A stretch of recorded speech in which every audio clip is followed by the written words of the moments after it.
সে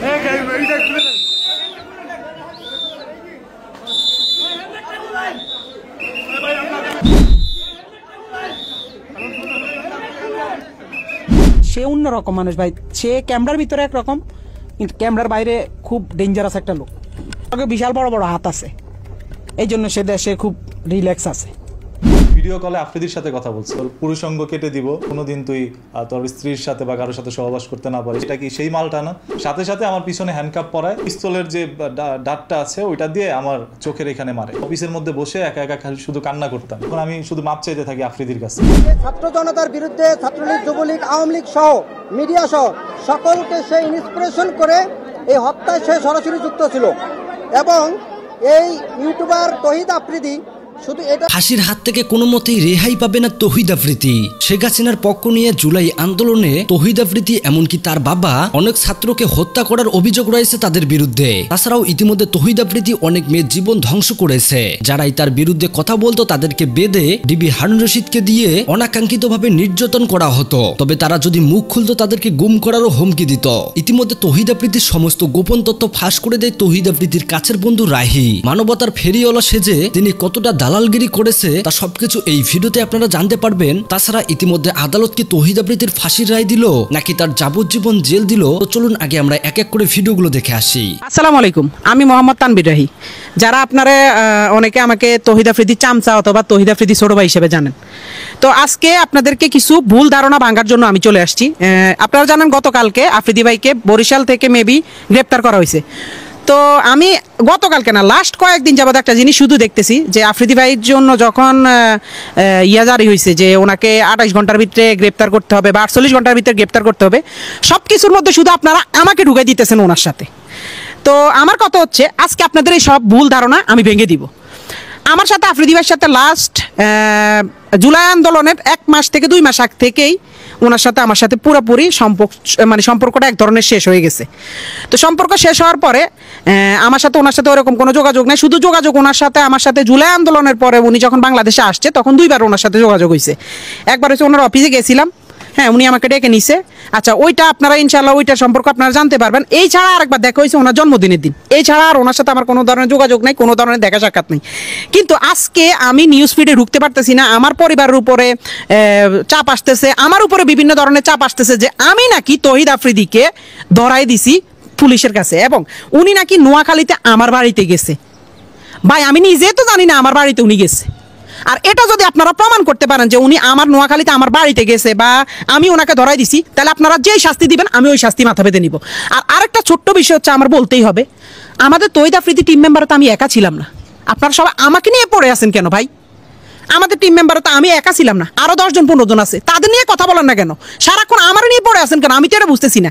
আর আপনারা যারা আমার বলতেছেন যে আমি তারা ধরাই দিছি, ভাই ওনার আব্বারে মেবি ধরছে রবিবারে। তো প্রথম থেকে আমি আজকে ওনাকে ধরা পর্যন্ত আজকে প্রায় মেবি 1 সপ্তাহ হয়েছে। এই 1 সপ্তাহ আমি সিআইডির আন্ডারে ছিলাম। আমার মোবাইল, আমি নিজে কোথায় যাই, কখন কি করি না করি, সব কিছু আমার সিআইডির আন্ডারে। ইভেন আমি সবচেয়ে বেশি ফেস করতে হয়েছে, এগুলো তো আমার যেমন কি হয়েছে আমি তো আপনাদেরকে বলি। ওনার আব্বারা যেদিন ধরে নিছে ওই দিন সকাল 12টা কি 1টার দিকে আমাকে বসুন্ধরা থেকে সিআইডি অফিসাররা ধরে। বসুন্ধরা থেকে আমি আর আমার এক বড় ভাই গেছিলাম গাড়ি কিনতে, ওইখান থেকে আমাদেরকে ধরে আমাদের সজল ভাই দোকানে, সজল ভাই সহ আমাদেরকে জিজ্ঞাসাবাদ করা হয়েছে, আমার মোবাইল ট্র্যাক করা হয়েছে, আমার মোবাইলে সব কিছু ঘাটাঘাটি হয়েছে এবং সব কিছু দেখছি। ইভেন এরপরও প্রতিদিন আমাকে ধরা হয়েছে। তারপরে আমি একজনের ভিডিও দেখছিলাম, আমেরিকান আমার এক বড় ভাই আছে হিমেল ভাই, তারপর ইলিয়াস ভাই, ওনাদের ভিডিও দেখছিলাম। ওনারা ওইটার মধ্যে যখন আমারে জড়ানো শুরু করছে তখন আমি দেখলাম যে ভাই আমি ওনার সাথে সংযুক্ত না বা ওনার সাথে আমার যোগাযোগ না। ওনার বিয়েতে পর্যন্ত আপনারা আমরা দেখেন নাই, লাস্ট ওনার বিয়েতে পর্যন্ত আমরা দেখেন। হ্যাঁ উনি আমার ভাই, উনি আছে, উনি ওনার মতো আমরা আমার মতো, উনি ওনাদের মতো কাজ করছে, আমরা আমাদের মতো কাজ করতেছি। ওনার সাথে আমার প্রায় 1 থেকে 1 বছর 2-3 মাসের মতো ওনার সাথে কোনো ধরনের যোগাযোগ নেই। ওনার সাথে সিআইডি অফিসাররা তো সব জানে বা স্যাররা তো আমার অল টাইম তদন্তের মধ্যে রাখছে, ওনারা তো দেখছে। উনি যদি আমার নোয়াখালীর বাড়িতে যাইতো ভাই আমি নিজে জানি না। আমি তো পুলিশের কাছে, আমি নিজে তো সিআইডি অফিসারদের কাছে জিম্মি বলতে ওনারা আমার তদন্ত করতেছে। তো ওনারা কি তদন্ত করে জানতো না যে আফ্রিদি ভাই কই? আফ্রিদি ভাই কি নোয়াখালী গেছে না কোন জায়গায় গেছে? ভাই আমরা যদি জানতাম তাহলে তো আর আমরা সিআইডি অফিসারের কাছে থাকতাম না। আমগরে তো উনি তো ধরায় খেয়ে যেত, ওনারা ধরতে এত টাইম লাগছে কেন? তো ওনার সম্পর্কে এইসব সম্পর্কে আমাদের কোনো ধারণা ছিল না, কিন্তু আমরা পুলিশের ইয়াতে ছিলাম। তো পুলিশ দেখছে আমাদের সাথে ওনার সাথে কোনো ধরনের কানেক্টিং নাই, ওনার সাথে কোনো ধরনের কথাবার্তা নাই, কিন্তু বিভিন্ন নিউজ চ্যানেলেরা লম্বা লম্বা লেকচার পিটতেছে, লম্বা লম্বা কথা বলতেছে যে তহিদ আফ্রিদির চামচা, তহিদ আফ্রিদিকে ধরাই দিছে, সে একটা বিশ্বাসঘাতক, সে একটা এটা সেটা।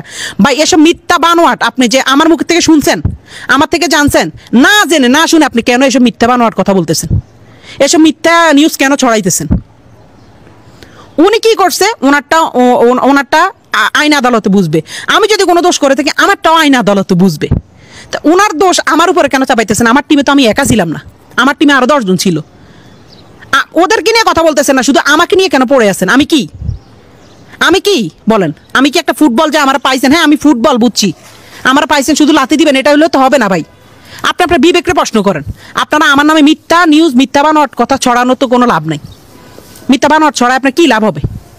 সঠিক তথ্য আমি একটাই বলি, আমি নিজেই আজকে লাস্ট 1 সপ্তাহ থেকে পুলিশের কাছে ছিলাম। ইভেন আমি যখন দেখছি যে আমার বিষয়টা বেশি হয়, তখন আমি ইলিয়াস হোসেন ভাইয়ের সাথে কথা বলছি এবং হিমেল ভাইয়ের সাথে কথা বলছি। ওনারা বলতে যে তোমার যেহেতু তদন্ত করা হয়েছে, যেহেতু তুমি নির্দোষ, তো তুমি তোমার মতো। কারণ ভাইয়ার ওই সব বিষয়ে আমাদের কোনো কিছু ধারণাই নাই। আর অনেকে আমার নিয়ে পোস্ট করছে আমি জুলাই আন্দোলনে 2 তারিখ 3 তারিখ 5 তারিখ নাকি তহিদ আফ্রিদির সাথে তাদের মাইটি বেঁধেছিলাম। আরে ভাই আপনাদের কি মাথা সমস্যা? আপনারা কি আমার ফেসবুকে যায় দেখতে পারেন আমি কোথায় ছিলাম, কি ছিলাম? বা আমার নোয়াখালীর ভাই ব্রাদাররা আমার যারা আমার লগের আন্দোলনে গেছে তারা কি জানে না আমি কই আছিলাম? আমি জুলাই মাস, আগস্ট মাস, সেপ্টেম্বর মাস গত বছর নোয়াখালীতে ছিলাম, কারণ তখন বন্যা হয়েছিল, আপনারা ভালো করে জানেন। তখন বন্যার সময় বন্যা হয়েছিল। তো এসব মিথ্যা অপবাদ একজনের নামে, আমার নামে আপনি মিথ্যা কথা ছড়ায় আপনার কি লাভ? আমার এটা একটু বলেন। মিথ্যা বানোয়াট কথাবার্তা ছড়ায় আপনার কি লাভটা হয়? আমার এটা একটু বলেন। আমি জুলাই আন্দোলনে 1 তারিখ 2 তারিখ 3 তারিখ 4 তারিখ এই কয়দিন আমি টানা মনে করেন যে আমি ছিলাম। আমাদের জুলাই আন্দোলন হয়েছিল আমাদের তখন মাইজ দিতে, যেহেতু আমরা একটু গ্রাম সাইডে পড়ছি, আমাদের সাইডে আন্দোলন ওরকম হয় নাই, হইলো ছোটোখাটো হয়েছে, স্কুলের বাচ্চারা করছিল, কিন্তু আমরা ছিলাম তখন মাইজ দিতে। এবং এটার সাক্ষী আছে একজন কন্টেন্ট ক্রিয়েটর আছে রাইসুল ইসলাম, আমাদের নোয়াখালীরই। তারপর আমার কিছু ছোটো ভাই আছে যেমন মাকতুম সহ, ওদের বিভিন্ন ধরনের আমাদের বিভিন্ন গ্রুপ আছে নোয়াখালীর, ওরা সহ আমরা মাইজ দিতে প্রায় আমার বাড়ি থেকে 60 কিলোমিটার 50 থেকে 40-50 কিলোমিটার দূর হয়েছে মাইজদি। আমরা মাইজদিতে যে আন্দোলন করছি, হাজার ফুটেজ, হাজার ভিডিও আছে। কিন্তু আপনারা ছড়াইতেছেন আমি নাকি 2 তারিখ 3 তারিখ আফ্রিদি ভাইয়ের সাথে ওনার মাই টিভিতে ছিলাম, হ্যাঁ ওনার সাথে আমি বসেই করছি। ভাই মিথ্যা কথা কেন ছড়ান? মিথ্যা কথা কেন ছড়ান ভাই? মিথ্যা বাদ দিয়ে সত্যিতে আসেন, আপনারা যাচাই বাছাই করেন, আমার তো সমস্যা নেই। আমার তো আজকে 7 দিন তো যাচাই বাছাই করছে পুলিশে, সিআইডিএ, তারপর বিভিন্ন ধরনের বিভিন্ন মানে সাংবাদিকরা, জার্নালিস্টরা, যেমন এই যে আমেরিকা থেকে আমার প্রচুর পরিমাণে চাপ দিছে এই যে হিমেল ভাই, তারপর ইলিয়াস ভাই, ওনারা অনেক তথ্য জানছে আমার কাছ থেকে। কি তথ্য জানছে? যে আমরা কি আসলে কি করছি না করছি আমরা বলতে বাধ্য হয়েছি। কারণ ভাই আমার কারণে তো আমার ফ্যামিলির উপর চাপাইতেছে, আমার উপর বিনা কারণে চাপাইতেছে, বিনা দোষে, বা আমি বিনা দোষে দোষী হইতেছি। এই যে আজকে আপনারা মিথ্যা নিউজ ছড়াইতে আছেন যে আমি নাকি তহিদ আফ্রিদিরে ধরাই দিছি, আমি নাকি তহিদ আফ্রিদির সাথে নোয়াখালী, মানে এসব মিথ্যা ভাই। এগুলোর তো সব মিথ্যা কথা। আপনি কেন ছড়ান? আপনি দেখছেন? আমার কথা হচ্ছে আপনি যদি দেখেন, প্রমাণ করতে পারেন, আপনি যে শাস্তি দিবেন আমি ওই শাস্তি মারামাতে নিব। যদি এই কথা উল্টাপাল্টা মিথ্যা কথা আপনারা করতে পারেন। এসব মিথ্যা বানোয়াট কথা বাদ দিয়ে দয়া করে মানুষটি বিভ্রান্তির মধ্যে ফেলবেন না, আমার কারণে যেন আমার ফ্যামিলির ক্ষতি না হয়। মিথ্যা এসব বানোয়াট আমার নামে, একজন নাম মিথ্যা বানোয়াট ছড়ায়েন না ভাই। এই দিন না আরো দিন আছে ভাই, এসব মিথ্যা বানোয়াট কইরেন না। আল্লাহ ছাড় দেয়, ছাড়ি দেয় না। তো আপনি আমার নামে আজকে মিথ্যা একটা বানোয়াট দিয়ে আমারে হেনস্থা করবেন, আমারে মানুষের কাছে কালার করবেন, আমার পরিবারের কাছে আমার ছোট করবেন, আমার আত্মীয় স্বজনের কাছে আমার ছোট করবেন। কালকে যে ওই দিনটা আপনার লাইফে আসবে না তা কিন্তু না। তো একজন বন্ধু, সে আমার বড় ভাই, তার সাথে আমার সম্পর্ক নাই, ঠিক আছে, হ্যাঁ, তার সাথে আমাদের সম্পর্ক নাই, কোনো সমস্যা নেই। কিন্তু একটা জিনিস কি, তার কারণে আমার কারণে আমি কোনোদিন তার কোনো ক্ষতি করিনি, এবং তারা ধরে লই গেছে ওইসব বিষয় আমরা জানিও না। তার কারণে আরো আমরা হেনস্থার মধ্যে পড়ছি, তার কারণে আরো আমরা বিভিন্ন হয়রানির মধ্যে পড়ছি, তার কারণে আমরা দিনের পর দিন আমরা খুব ঝামেলার মধ্যে পড়ছি। কিন্তু আমরা তো এগুলো নিয়ে কোনোদিন কিছু বলিনি। আপনারা কি জানতেন আমরা যে পুলিশে নিয়ে গেছে, আমরা যে সিআইডি তদন্ত করছে, এগুলো জানতেন? কিছুই জানতেন না। তো আমার নিয়ে হুদাই মিথ্যা অপবাদ ছড়ায় না ভাই, দয়া করে। আমার একটা পরিবার আছে, আপনার একটা পরিবার আছে, দয়া করে হাত জোর করে মাপ চাই। মিথ্যা ছড়ানোর আগে জানবেন, না জানে শুনে মিথ্যা।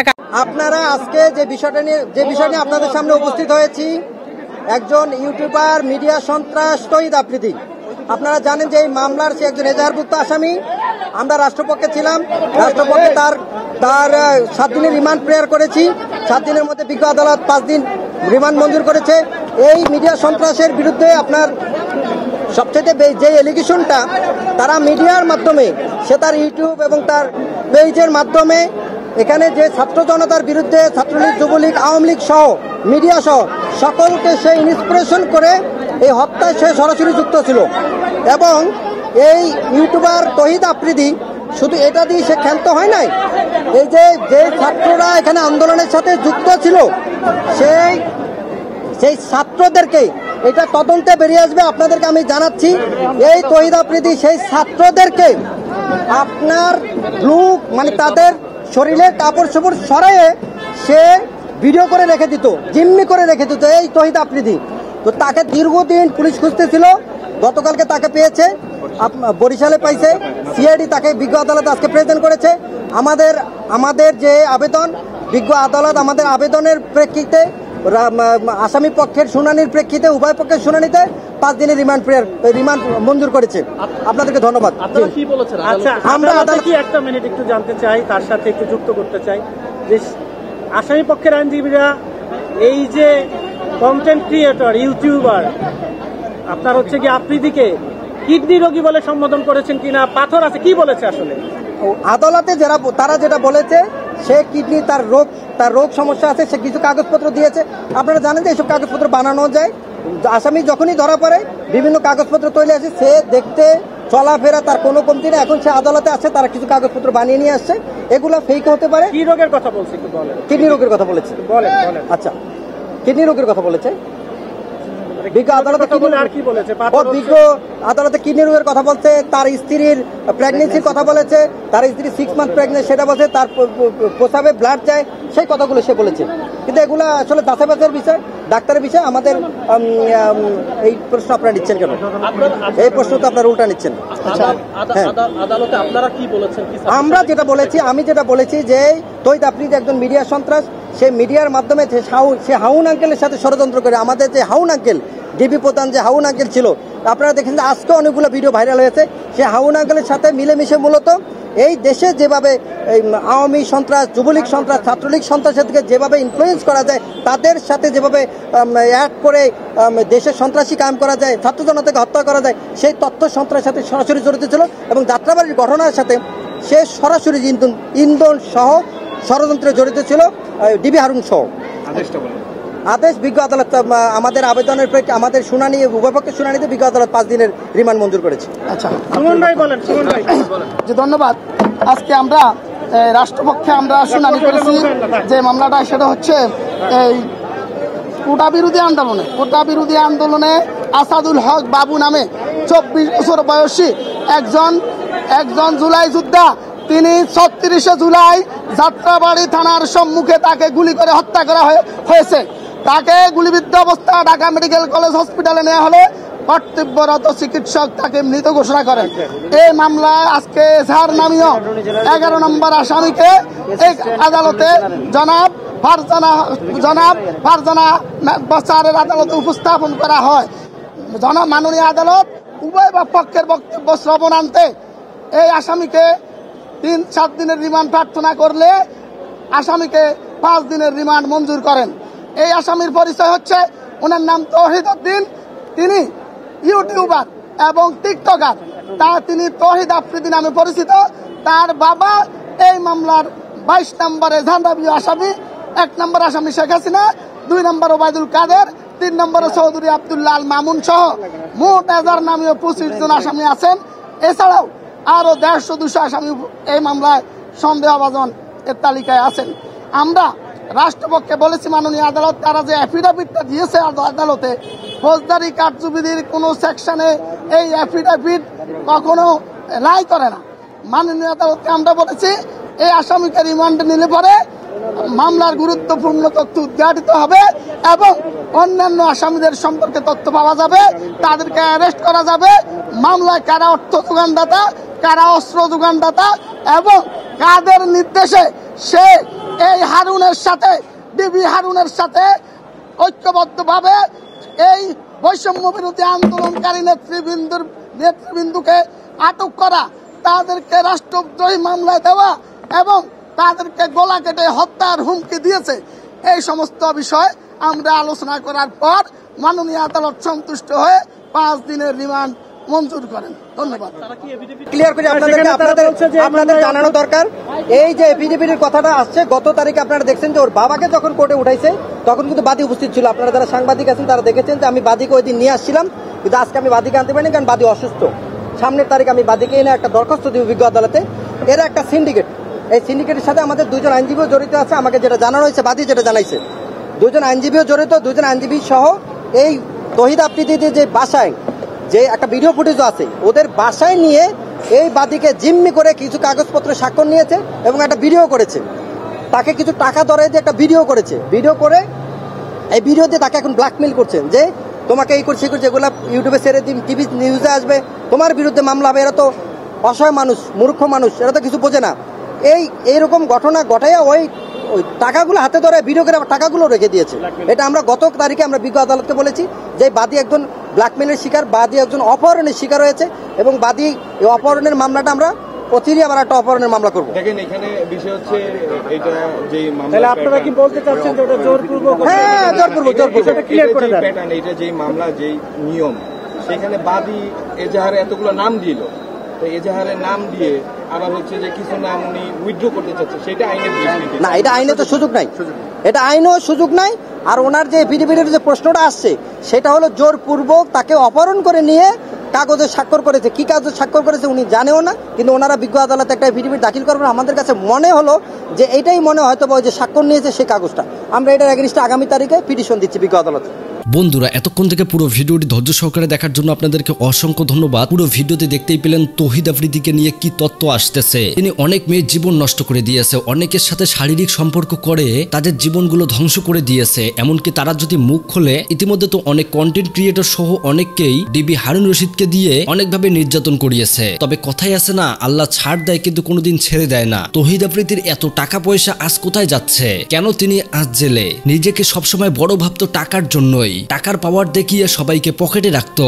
এখন কাকে সে পকেটে রাখবে? স্বৈরাচার শেখ হাসিনা তো আর নেই। তো যাই হোক বন্ধুরা, তহিদ আফ্রিদির এই অকর্মগুলোর জন্য আপনারা তার কি শাস্তি দাবি করতেছেন কমেন্ট করে জানাবেন। দেখা হবে পরবর্তী ভিডিওতে। আল্লাহ হাফেজ।